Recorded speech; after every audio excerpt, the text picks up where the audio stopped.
मैं ज्योतिर्विद डॉक्टर गजेंद्राचार्य, प्रकाशक विशाल ज्योतिष कार्यालय 2037/3 बोध गया मठ, बैजनाथ था कमच्छा वाराणसी से यूट्यूब चैनल के माध्यम से अपने सभी सब्सक्राइबर लोग के लिए तथा संपूर्ण देशवासियों को ज्योतिष शास्त्र का विशेष ज्ञान प्राप्ति हेतु अपनी 25 रचनाओं में यह स्वर्णिम रचना बृहद ज्योतिष रहस्य है, जो कि 5151 पृष्ठों में शुद्ध हिंदी भाषा में 5005 कुंडलियों से युक्त 5 खंडों में विभक्त है।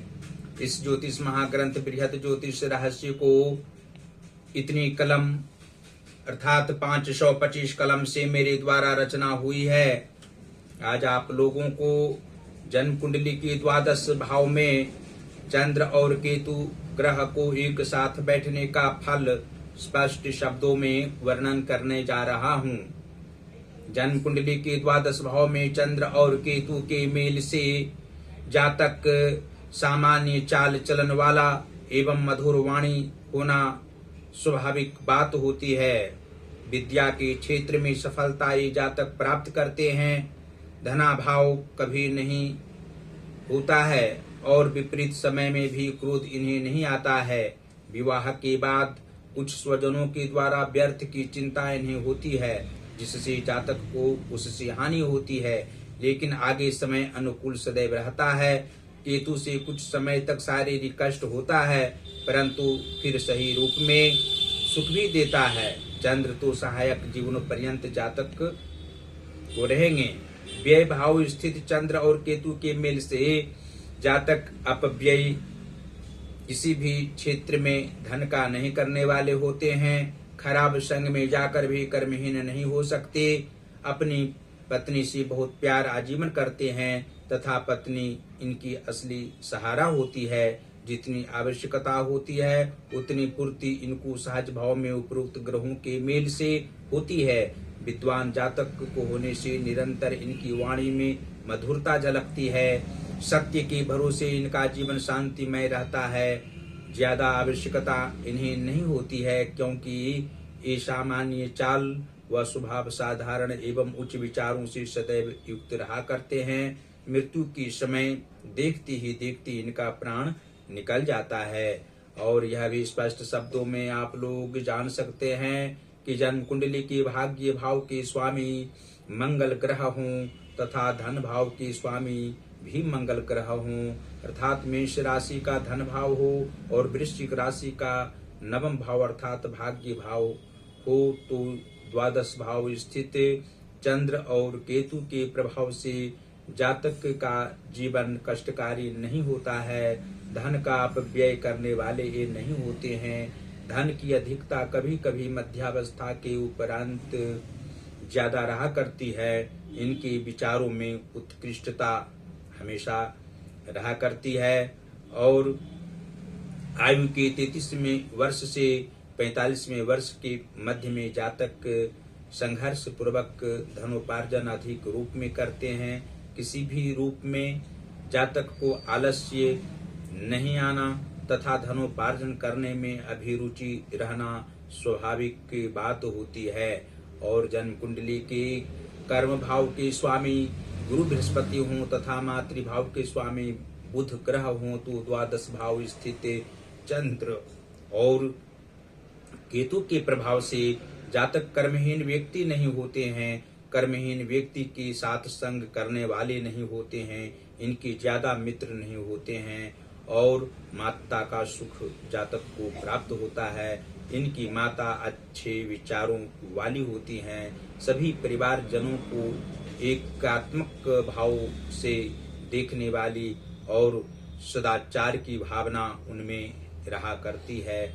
जातक कर्म क्षेत्र में अधिक सोच विचार करने वाले नहीं होते हैं। अपने कार्यों में दक्ष होते हैं। सहयोगी जनों से सहयोग प्राप्त करने की अभिलाषा भी इनमें नहीं रहा करती है। और जन्म कुंडली के एकादश भाव के स्वामी शनि ग्रह हों तथा पंचम भाव के स्वामी चंद्रमा हों, तो एकादश भाव स्थित द्वादश भाव स्थित चंद्र और केतु के प्रभाव से जातक को लाभ की संभावना किसी भी कार्य में रहा करती है। अपने विचारों के अनुकूल जातक सभी अवस्थाओं में चलने वाले होते हैं। किसी भी व्यक्ति की सहायता कर सकते हैं। सुहृद जनों की सहायता प्रेम पूर्वक करने वाले होते हैं और संतान सुख की प्राप्ति इस जातक को अवश्य होती है।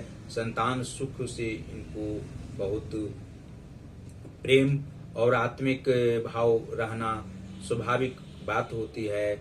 जीवन की उत्तरार्ध भाग में संतान जनों के द्वारा, पुत्र जनों के द्वारा इनको सभी प्रकार के सुख प्राप्त होते हैं। इसलिए आत्मिक सुख इन्हें वृद्धावस्था में होना भी स्वाभाविक बात होती है और जीवन की मध्य अवस्था होने के उपरांत भी जातक के विशेष कर्म करने वाले होते हैं।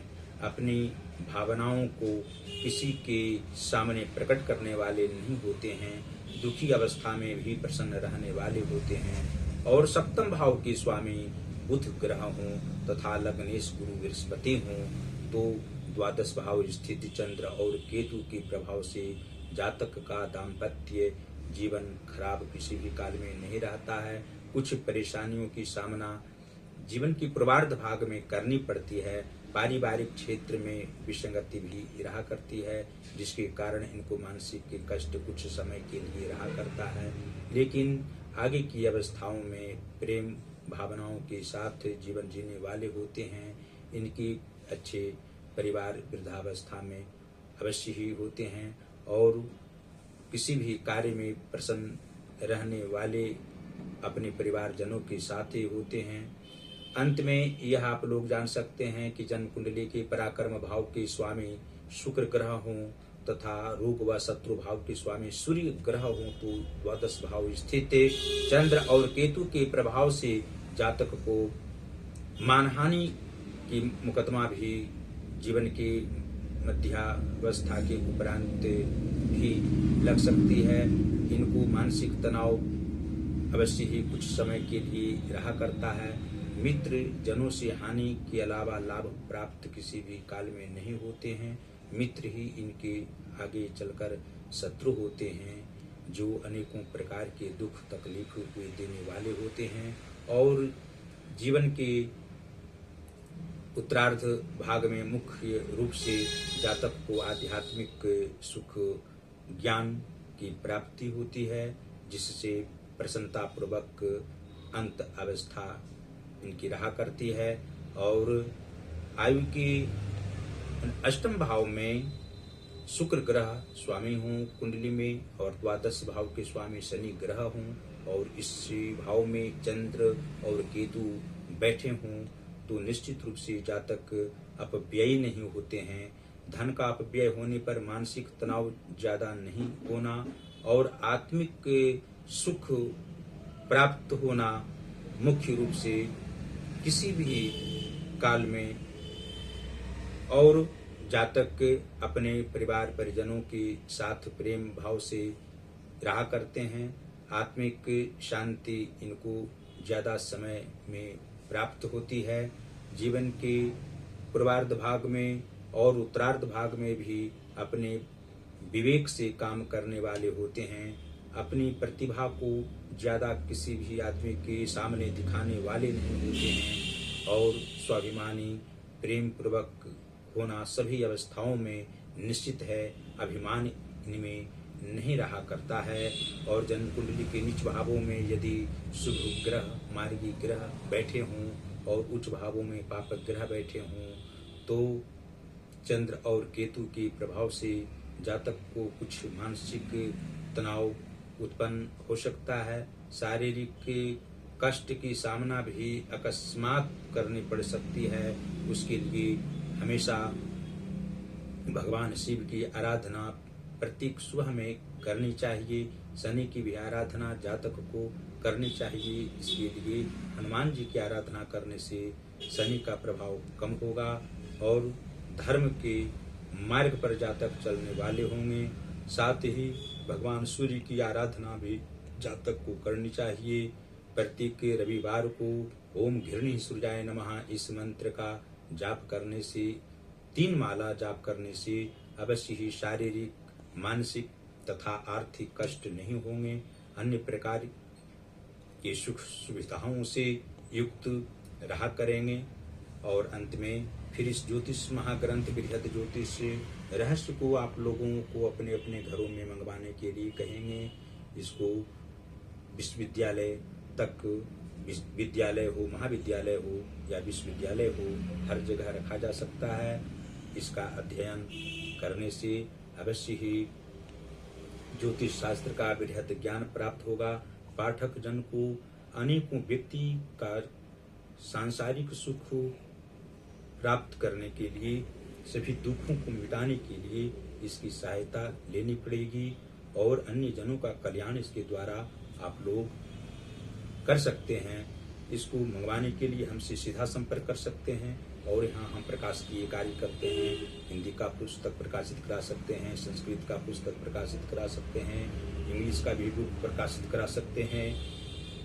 हमसे सीधा संपर्क आप लोग करें। पहला संपर्क का नंबर है जो मेरा व्हाट्सएप नंबर है 9451228747 और दूसरा नंबर है जो मेरा पेटीएम नंबर है 8840761792।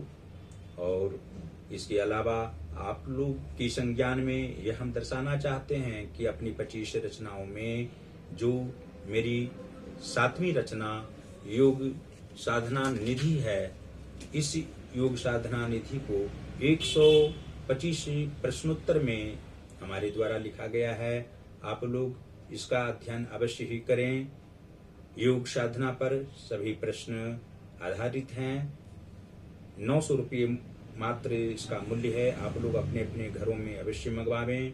इसको इंस्टाग्राम पर हम एक एक प्रश्न वीडियो बनाकर और फेसबुक पर भी हम देते हैं। आप लोग इंस्टाग्राम पर ज्योतिष महाज्ञान अकाउंट को अवश्य ही फॉलो करें और फेसबुक पर भी गजेंद्राचार्य ज्योतिर्विद हमारी आईडी है, उसको अवश्य ही देखें। साथ ही जो मेरी 25 रचनाओं में 18वीं रचना वाक्योपदेश 3333 वर्णानुक्रम उपदेशात्मक वाक्यों में उद्धृत है। इसका एक एक वाक्य इंस्टाग्राम और फेसबुक पर हम वीडियो बनाकर देते हैं। आप लोग इसका अध्ययन अवश्य ही वीडियो के माध्यम से करें, श्रवण करें और एक एक वाक्य का जो इसमें आत्मज्ञान जो भरा हुआ है आप लोग ज्ञान प्राप्त करें।